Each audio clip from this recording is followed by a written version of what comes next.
I'm Vanessa, 32, and I thought I had everything under control. After years of grinding as an architect, I had built a life. I was proud of my own space, my own rules. But one summer evening, my world tilted. I was at my parents' place, expecting a quiet dinner when my brother dropped a bomb. "We're moving in Saturday." He grinned, his voice dripping with confidence. Mom and Dad already approved. His wife nodded her eyes, glinting with expectation, while my parents sat there smug as if it was all decided. I froze. My home, my sanctuary wasn't theirs to claim. "You didn't even ask me," I said, my voice sharp. My brother laughed it off, saying, "Family shares, right?" His wife chimed in, "It's for the best." My parents leaned in their expressions, heavy with that old familiar pressure. My stomach churned. This wasn't just about a house. It was about them trampling over everything I'd worked for. When they actually moved into my house, I reached for my phone. My brother's grin vanished. His wife's eyes widened, and my parents exchanged panicked glances. "What are you doing?" My brother snapped. I didn't answer, just kept my gaze steady. My heart raced, but I felt a spark of control return. What happened next? Well, let's just say it wasn't the end of their plan or mine. Hit that like button if you've ever had to stand up to family overstepping your boundaries. Drop a comment with your story. When did you have to draw the line? Let's talk. Growing up just outside Portland wasn't always easy. I'm Vanessa, and my childhood was a constant tug-of-war for attention in a family that seemed to have one set of rules for me and another for my brother Kyle Ford. Mom Nancy Ford and Dad David Ford poured their energy into Kyle, their golden boy, even when he stumbled. At 7, I'd watch Kyle, 3 years older, break a vase roughhousing indoors only for Mom to laugh it off as boys being boys. When I spilled juice once, though, Dad's stern look made me feel like I'd committed a crime. Their favoritism wasn't subtle. It was a fact of life in our small, weathered house on the edge of Portland, Maine. Kyle thrived on their leniency. He'd skip chores knowing Mom would cover for him, saying he was too tired from school. I'd scrub dishes after dinner, my hands wrinkled from soapy water, while Kyle sprawled on the couch, charming Dad with stories of his latest basketball game. By middle school, I was earning straight A's, but my report cards barely got a glance. Kyle's C's, though, earned him a pat on the back and a new pair of sneakers for trying hard. I once overheard Mom tell a neighbor, "Vanessa's fine. She's so independent. Kyle needs us more." That stung, but I swallowed it, vowing to prove I didn't need their applause. At 12, I found my escape in a library book on architecture.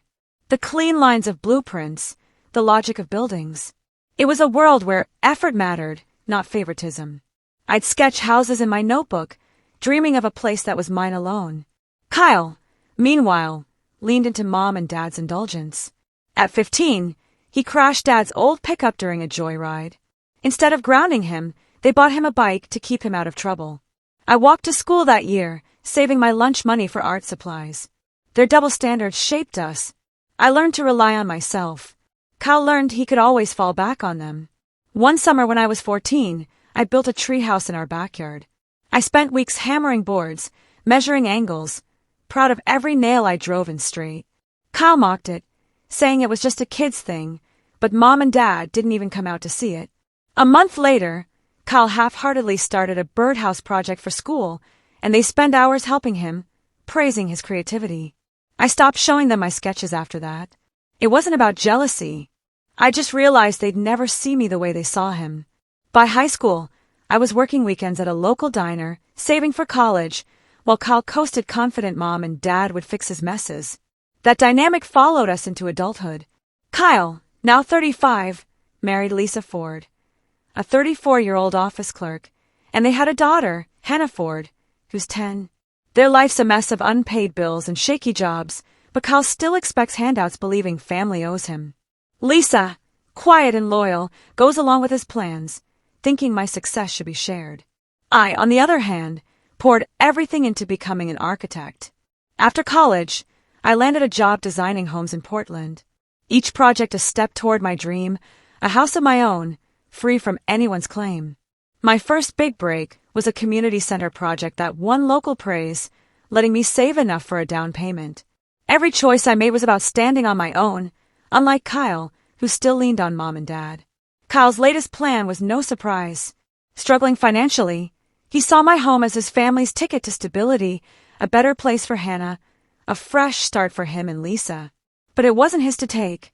The seeds of that entitlement were planted in our childhood, watered by Mom and Dad's endless favoritism. Back then, I was the kid who learned to fight for herself. After years of hustle, I found my perfect home.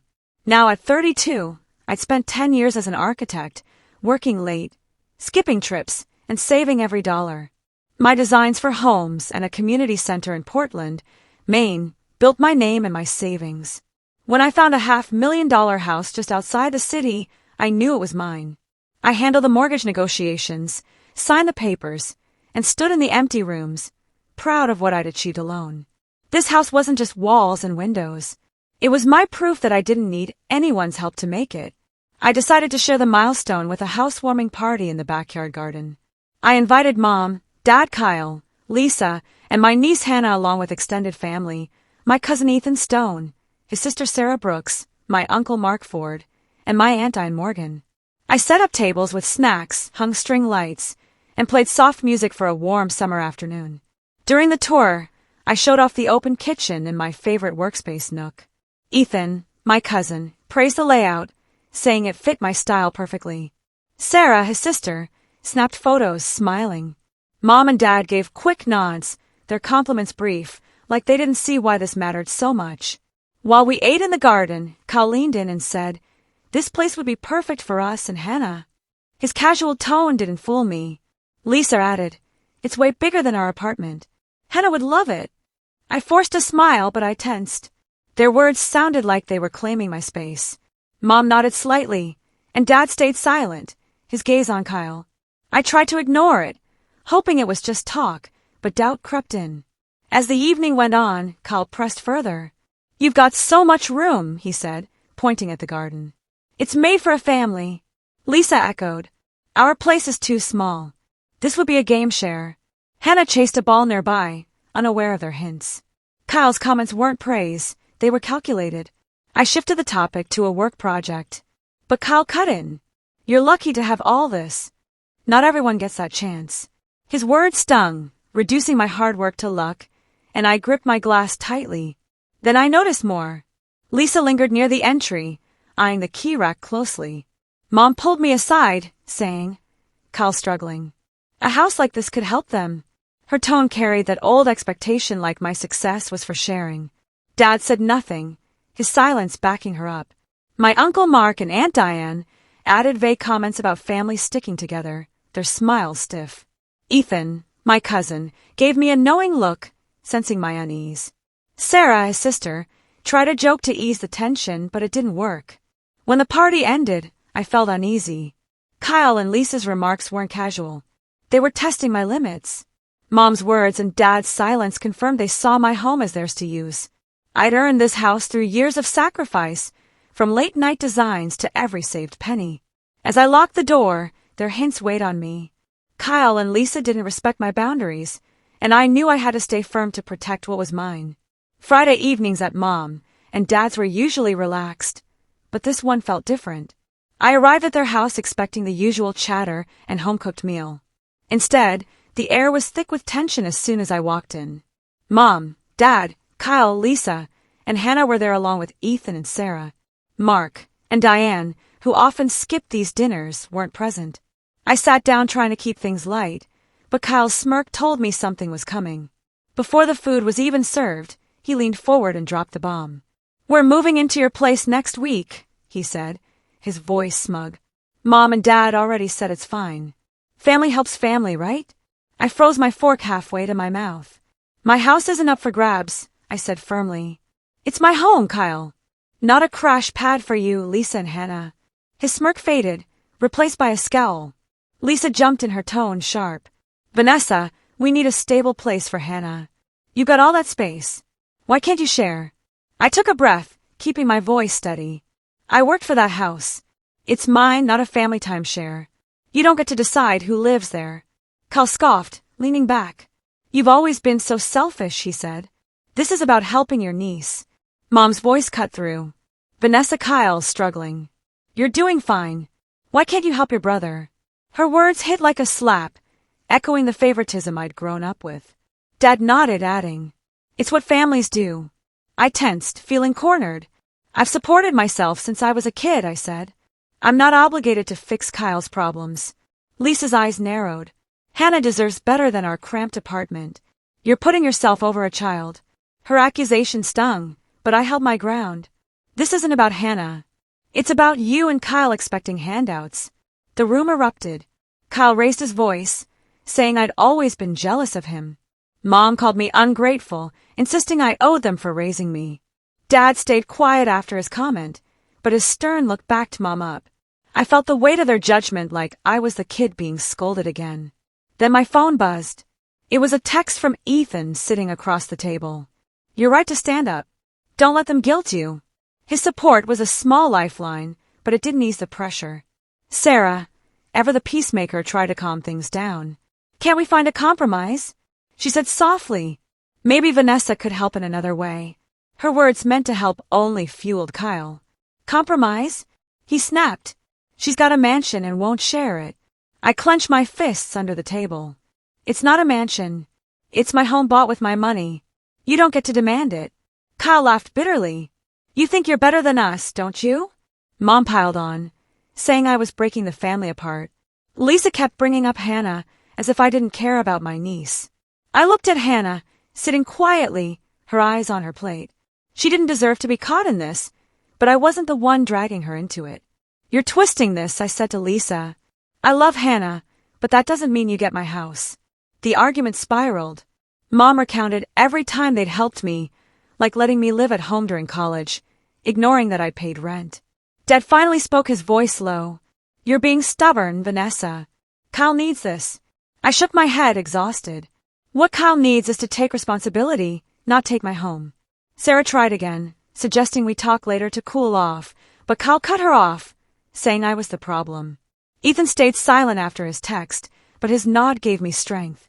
The room felt suffocating, their voices piling on, blaming me for standing my ground.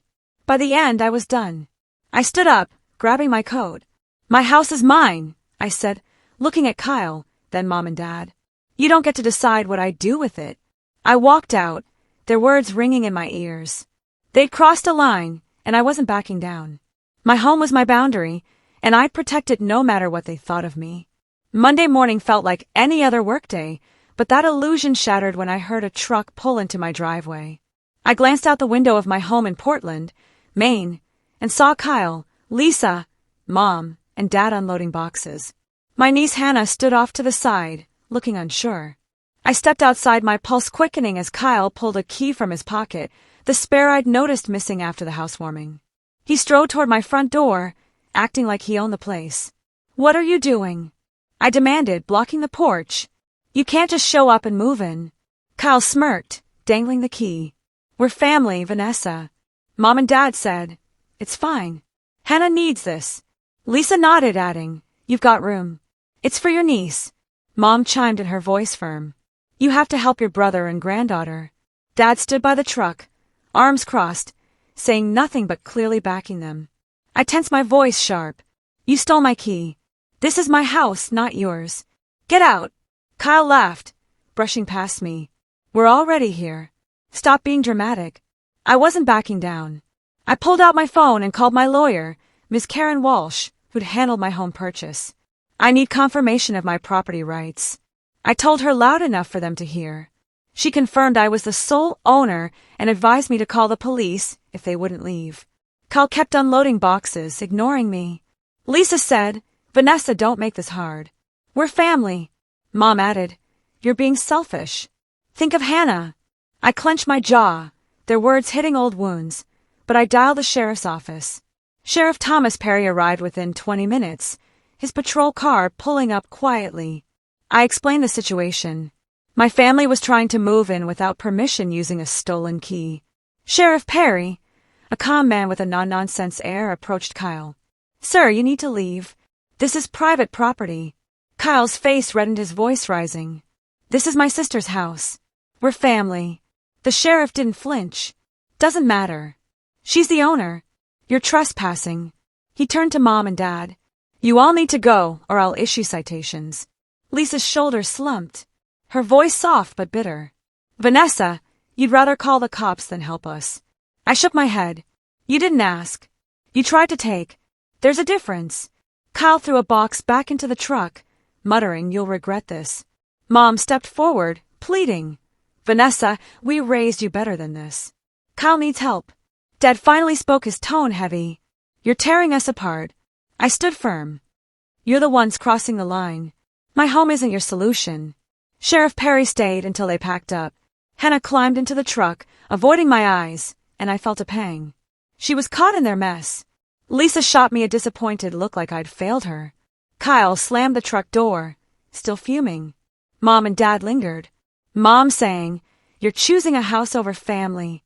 I didn't respond, just watched as they drove off. The sheriff tipped his hat. "Call if they come back," he said, then left. I locked the door, my hands shaking, feeling both relieved and drained. I'd protected my home, but the cost was clear. Their words, selfish, ungrateful, echoed, stirring up years of feeling sidelined. I'd spent a decade building my life, from late nights designing buildings to saving for this house.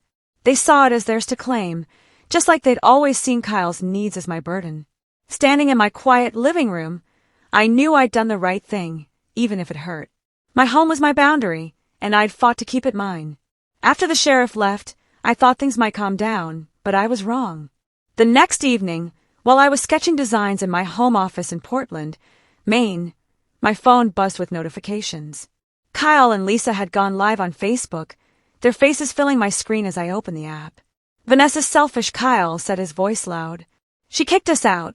Didn't care about her own niece, Hannah. Lisa nodded, her eyes teary. She called the cops on her own family. Who does that? My chest tightened as I watched their words cutting deep, but I kept scrolling, dreading what came next. The comments section exploded. Mom wrote, "Vanessa's always put herself first." "It's disappointing," Dad added. "She turned her back on family." My Uncle Mark chimed in. "Hannah deserves better than this." My Aunt Diane typed, "Shame on you, Vanessa." Their words drew others and cousins I hadn't seen in years. Old family friends from Portland, even neighbors I barely knew. The live stream spread like wildfire, each comment piling on, accusing me of being cold, ungrateful, heartless. I sat frozen, my phone glowing with their judgment, wondering how it had come to this. By morning, my inbox was flooded. A cousin Rachel messaged, "How could you do this to Kyle?" An old friend, Jenny, wrote, "I thought you were better than this." Even my great-aunt Clara sent a long text calling me too proud for refusing to help Hannah. The messages kept coming, each one echoing the live stream's narrative. I was the villain, the one tearing the family apart. I felt isolated, like the whole community was against me. Social media amplified their voices, turning a private dispute into a public shaming. I muted my phone, but the pressure didn't stop. Then a message from Ethan popped up. "Don't let them get to you," he wrote. "They did this to me when I moved out west. Guilt tripped me for not helping enough. You're not alone." His words were a lifeline. He shared how he'd faced similar pressure from Mom and Dad years ago when he refused to bail Kyle out of a bad lease. "They always pick his side," he texted. "But you're right to protect your space." I replied, thanking him, and felt a small weight lift. Knowing Ethan understood made me feel less like an outcast. I went back to the live stream, now saved as a video with hundreds of views. Kyle was still talking, saying I'd abandoned Hannah for my fancy house. Lisa added, "She doesn't care about family values." Mom's next comment stung most. "We raised her to be generous, but she's chosen greed." Diane wrote, "Hannah's the real victim here." The accusations twisted my intentions, painting me as someone I wasn't. I'd worked 10 years for my home, saving every dollar designing buildings late into the night. They didn't see that they saw only what Kyle needed. The messages kept pouring in. A distant cousin, Michael, called me stuck up. A family friend, Linda, said I'd hurt poor Hannah. I stopped reading, my hand shaking. The community I'd grown up with now felt like a mob rallied by Kyle's livestream. I thought about responding, posting my side, but what could I say? They'd already decided who I was. I felt trapped, the weight of their words pressing down, making me question if I'd been too harsh. But I remember the truck in my driveway, the stolen key, their refusal to listen. I wasn't wrong to stand my ground. Ethan's texts kept me grounded. He sent another. They'll move on eventually. Stay strong. His story about resisting family pressure reminded me I wasn't the only one who'd faced this. He'd left Portland to escape their expectations, building his own life despite their criticism. I leaned on that knowing someone saw my side. The live stream and messages hurt, but they didn't change the truth. My home was mine, earned through my own work. Kyle and Lisa's public attack was just another attempt to guilt me, and I wouldn't let it break me. That fall, standing in my quiet home in Portland, Maine, I sought help to move forward. The pain from my family's actions, their demands, the stolen key. The live stream still lingered. I started therapy with Dr. Ellen Reed, a therapist known for her calm insight. In our first session, I shared how Kyle's entitlement, Mom and Dad's favoritism, and Lisa's accusations had worn me down. Dr. Reed asked, "What do you owe them?" Her question made me realize my family didn't respect my hard-earned home or my rights. She helped me see that protecting my boundaries was my priority, not their demands. I left feeling stronger, ready to let go. I stopped answering Kyle's calls, ignoring his voicemails demanding we fix this. Lisa's texts accusing me of abandoning Hannah went unanswered. Mom sent messages, her voice soft. "We're still family." Dad's rare texts urged me to make things right. I blocked them all. It hurt, but Dr. Reed's words stuck. Family doesn't mean endless obligation. By winter, I'd cut contact with Kyle, Lisa, Mom and Dad. The silence was heavy, but freeing, giving me space to heal. Kyle and Lisa's live stream backfired. Their attempt to shame me turned Portland's community against them. A neighbor, Mrs. Carter, commented online, "Vanessa earned her home.